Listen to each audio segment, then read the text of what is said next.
अस्सलाम वालेकुम। Welcome back to another video.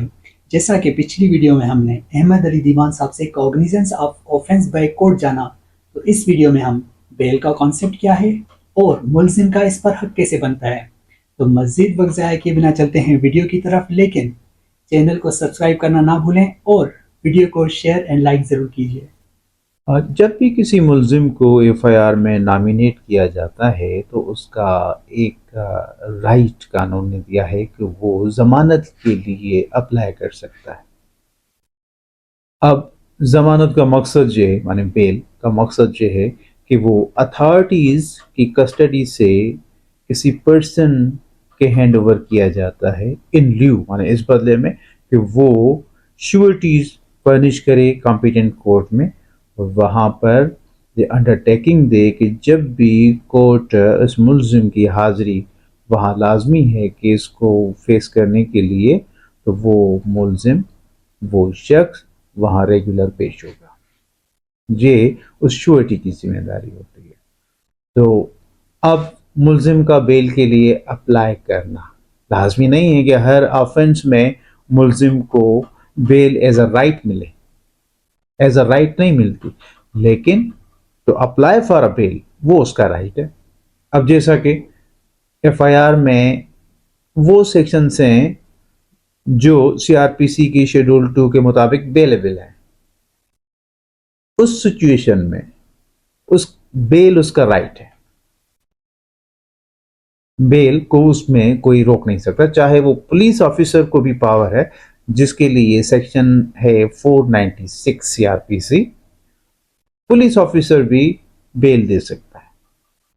अगर पुलिस ऑफिसर बेल उसको नहीं देता और वो कंसर्न मजिस्ट्रेट के पास फॉर रिमांड पेश करता है, तो वो कंसर्न मजिस्ट्रेट साहब को राइट है कि वो बेलेबल ऑफेंस की होने की सूरत में उसको कहे कि अपनी श्योरिटी फर्निश करो for the satisfaction of court, जो भी वो श्योरिटी लेना चाहें, तो फिर उसको बेल ग्रांट कर देता है। ये तो हो गया right of bail in a bailable offences. अब जहां पर नॉन बेलेबल ऑफेंस हो तो वहां क्या सिचुएशन होगी? वहां पर दो सेक्शन है। एक सेक्शन है 497। 497 बेल से डील करता है तब जब बंदा गिरफ्तारी के बाद कंसर्न कोर्ट में बेल अप्लाई करे, ठीक है। और दूसरा है 498, जिसमें गिरफ्तारी से पहले बंदे का राइट है कि वो बेल के लिए अप्लाई करे। अब consideration for grant of bail, एक तो ये कोर्ट की डिस्क्रिशन है, एब्सोल्यूट डिस्क्रिशन है कि वो 497 सबसेक्शन 2 में जो बेल ग्रांट करने के तकाजे बताए गए हैं कि रीजनेबल ग्राउंड्स अगर नहीं है, कोई बेनिफिट किसी डाउट का है, तो वो फिर बेल ग्रांट की जाती है as a discretionary relief, not mandatory relief. अच्छा, 498 में 498 में भी 498 और 498 ए, 498 ए मुलजिम की अपीयरेंस को मैंडेटरी करता है कि वो उसका होना लाजमी है कोर्ट में, लेकिन power to grant bail, admit on bail, वो 498 में है।